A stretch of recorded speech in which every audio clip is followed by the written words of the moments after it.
各行各業都有唔少改變，有啲行業已經唔再出現，少咗好多農夫耕田，多咗好多人錢滾錢。有啲估佢唔到嘅行業同大家見面，只要肯創新求變，就算賣膠剪都有得發展。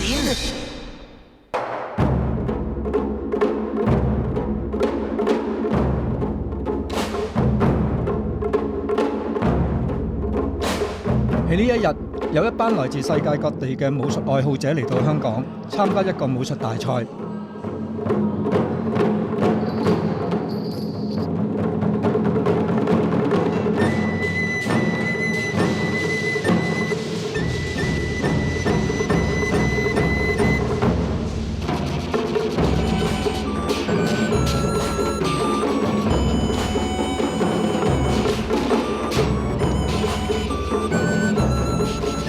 舉辦呢個比賽嘅係趙子玲師傅，佢10幾年前已經喺外國推廣武術。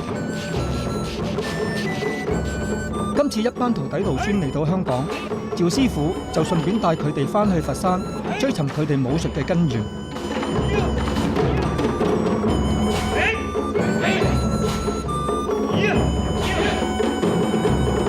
點解會搞呢個賽事，會搞呢個出帶班學生啲徒孫徒室喺世界各地嚟到香港，跟住帶佢去大陸咧？因為咧，我哋咧係玩洪家噶嘛，我哋就係黃飛鴻嘅功夫，又係我哋嘅少林寺功夫。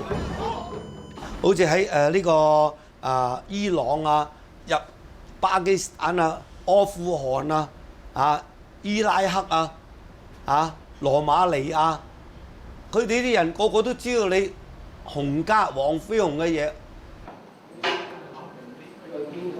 我哋未比賽之前，我哋就去呢個出，好似我哋去李小龍紀念館，跟住咧就去翻呢個西樵山。咁西樵山咧又係我哋黃飛鴻嘅出生地啊嘛。咁所以我哋去到嗰度又要去拜一拜祖啦。我咧就係帶領佢哋喺嗰個黃飛鴻嘅神像嗰度咧，就係三跪九叩，尊敬黃飛鴻師祖。因為我哋呢個門派就係黃飛鴻啊嘛。三個手。Hey， 哇！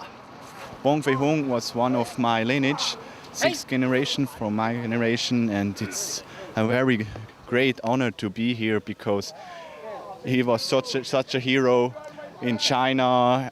Everybody knows him, and to be a part of this lineage makes me very proud. Hungar has a rich history and very cultural, and also it's been always famous from the Wang Feihong movies. It's very inspiring.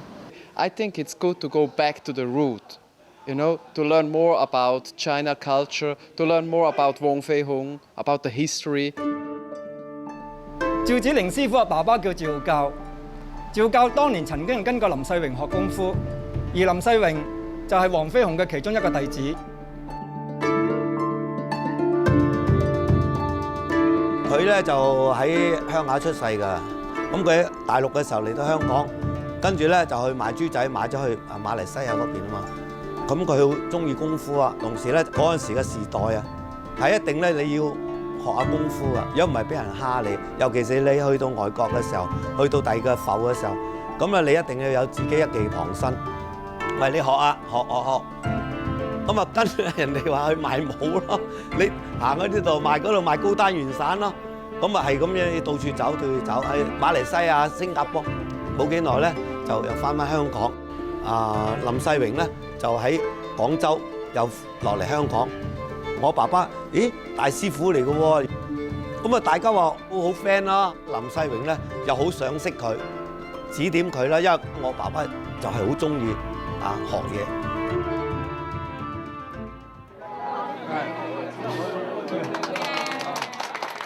林世榮有一個侄叫做林祖，今年已經98歲，係依家洪拳世系裏面輩分最高嘅一位。叔侄關係，我爸爸出世嘅時候就冇咗父母噶啦，咁啊由我叫林世榮嘅叔公，由林世榮叔公一手養大嘅。佢啊5歲6歲起已經一路教佢嘢噶啦，教功夫噶啦，林世榮一路教佢噶啦。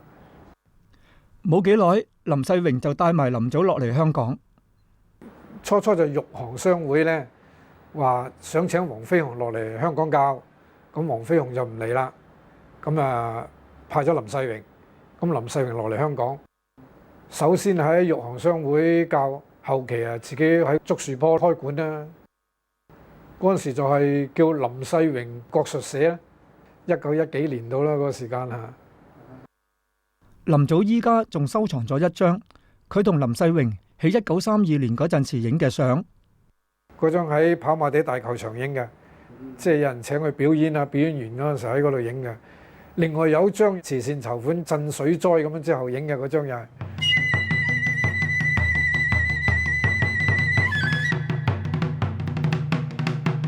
林振輝師傅聽佢爸爸講，上一代人之所以學功夫，主要就係想保家衛國。正如我家父林祖咁，當日本人入嚟嘅時間，佢都即係保衛好多條街㗎，即係組織自衛隊嗰陣時就揸支棍咁嘅咋，冇槍冇剩㗎。但係個個都即係因為好多人走出嚟搶劫咯，嗰陣時冇得食冇得剩啊嘛。咁咪同埋啲徒弟有興趣嘅嚟，咁啊組織一個所謂自衛團，保護啲街坊啊，保護城咧。和平之後，趙子玲嘅爸爸趙教開始喺佐敦一帶開設武館。因為我爸爸喺地下啊嘛，人哋個個行過啊嘛，喂望下先，又聽到打鼓聲喎，又走去睇下，喂出邊有個大櫥窗喎，喂而家啲鋪啊梗係窄啦，係嘛？以前啲鋪面好闊噶嘛，又深又闊，咁啊啱學功夫咯。好多船啊、艇家啊、咕喱啊做生意啊，呢啲碼頭出入，好多人都認識知道我哋喺嗰度，所以好多人跟喺度學嘢。喺武術世家長大，自然好細個就要跟爸爸苦練功夫。日頭又要讀書啊，夜晚咧又要跟又要練嘢。好辛苦噶嘛，咁所以咧就係有時咧就係蛇王啦，一蛇王咧一扎個馬咁啊，咁啊坐低扮你要直條腰啊，隻手高啲擺後啲，唔好咁樣，咁唔啱啊，要我手實喺度。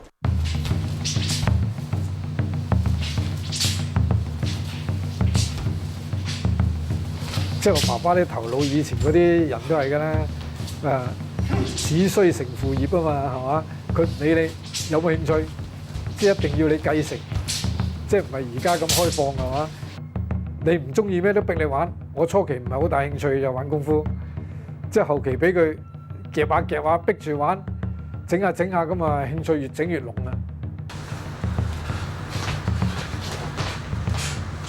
冇幾耐，林振輝就幫佢爸爸手教徒弟，而佢爸爸其中一間武館就係響灣仔南屋。我14、15歲已經喺度幫手教，朝頭早、晏晝、夜晚，即係3班喺度教。1949啊、48啊咁上下啦，喺南屋嗰度幫手教。晏晝好多嗰啲做戲嗰啲嚟學，嗰啲文武生啊。夜晚咧就多數學生。我哋教嘢咧，好多人入嚟睇。嗰陣時啲人學嘢咧，佢就唔係一嚟就嚟噶嘛。好多嗰啲後生仔咧，佢逐間館睇嘅，睇到認為邊間佢中意啦，咁佢先至報名學嘅。咁我話幫手咯，寫開藥單啊，學嘢咯。阿仔嚟嗱，呢個人咁，喺佢嚟望下佢隻眼啊嗱，呢度要咁撳啊，俾個枕嗱，你睇，你聽下佢聲啊，咕咕記，哇係喎，咁咪一路話學嘢咯。半夜3更啊，以前啲人咧好少去醫院㗎，好多嘅雜症。止血啊、內傷啊、刀傷啊、槍傷啊，打到嘔血啊！以前就揾你呢啲睇啦。呢個你爸爸嘅藥箱嚟嘅喎。係啊，以前賣藥啊、出診啊，都係拎呢啲藥箱去出邊㗎啦。咁你睇入邊啲繃帶啊、藥啊、啲煮藥啊啲嘢都喺晒喺度㗎啦。哦。咁呢兩個咧？呢兩個有咩嚟㗎？呢啲係要中啦，中水啲藥咯，呢度要嚟顏水啲藥咯。彈啲咩藥啊？啊啲鐵打藥啊、草藥啊咁樣啦，係咁啊之後咧埋完咗之後咧就整埋一堆啊撈勻佢，咁啊成一劑藥噶啦。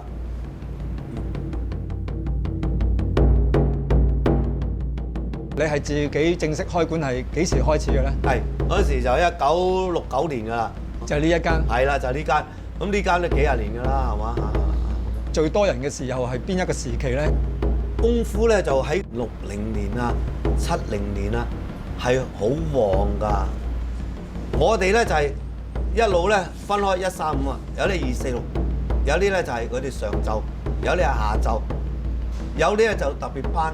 佢哋多數係即係讀書啊，有啲咧就做酒樓嘅，做製衣嘅又有，做五金又有。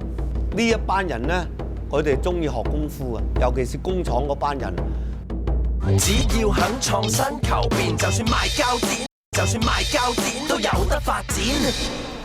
50、60年代喺香港學功夫係好盛行嘅，到70年代因為李小龍電影嘅關係，就更加多人學功夫啦。而當時學功夫多數就會上啲天棚上面學嘅，咁巧我就喺啲天棚上面學功夫噶啦。我嘅師傅叫周永德，咁點解我要跟佢學呢？主要佢喺旺角街市就好有名嘅。第二，我爸爸同佢咧就好朋友。第三，最重要啦，就因為我細路仔嗰陣時候打交受咗傷，咁我爸爸就帶我上去咧就俾佢醫鐵打。咁佢就話：你既然成日同人打交，你不如就跟我學翻兩招旁身啦。咁所以我就跟佢學功夫啦。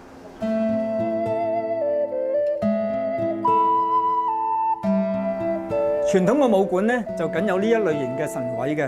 呢位係我師公鄧方，佢有黃飛鴻嘅徒弟。當年佢喺三水落嚟香港教拳，我師傅周永德就係跟佢學噶啦。我哋練武之人好多時都會供奉埋關帝嘅。因為師傅係漁業嘅，所以佢都會供奉埋天后娘娘。嗱，咩叫天台武館呢？就其實最重要咧，就係呢個環境噶啦。咁呢個環境咧就係一個比較空曠嘅地方。我哋上到嚟之後咧，第一時間咧就會打下呢啲咁嘅沙包嘅。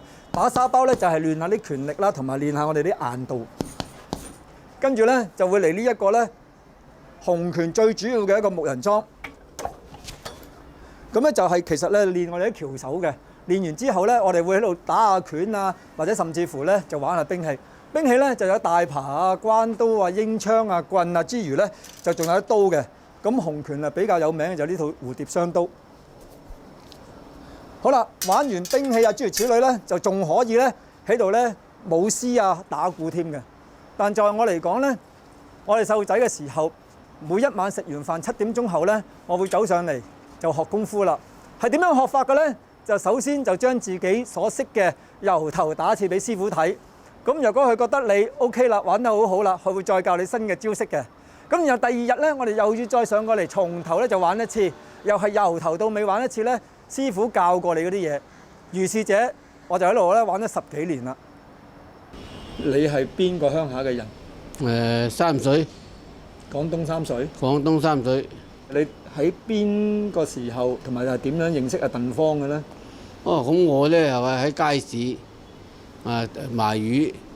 咁阿陸琪咧，嗰個陸琪咧就做打鐵嘅，整到條腰骨，就揾鄧方醫。鄧方同佢醫好嗰條腰骨。然之後咧，佢帶我就去睇下鄧方玩嘢，咁我睇睇我自己中意咁啊。佢介紹我去鄧方度學嘢啊，先學伏虎、弓字、虎學、五形、棍、刀各樣。當時你點解要學功夫咧？咁我揾食啊嘛，我做街邊啊嘛，街邊咧係嘛，又俾人蝦霸啊嘛，咁焗住咧係嘛，如果唔學翻兩度，咪俾人啊〜即係用咗都唔掂啊咁啊！唉，走去焗住啊，走去學翻兩手嘢啊，傍下身啦咁咯。咁當時係咪做街市嗰個好品流複雜？係啊，嗰陣時啊好複雜啊，一日打幾場交啊！啊！嗰啲係咩？你要同啲咩人打？同嗰啲即係啲大家啲街邊啊，或者嗰啲收鬼錢啊嗰啲，嗰陣時有人睇鬼啊，有人收鬼錢啊嘛。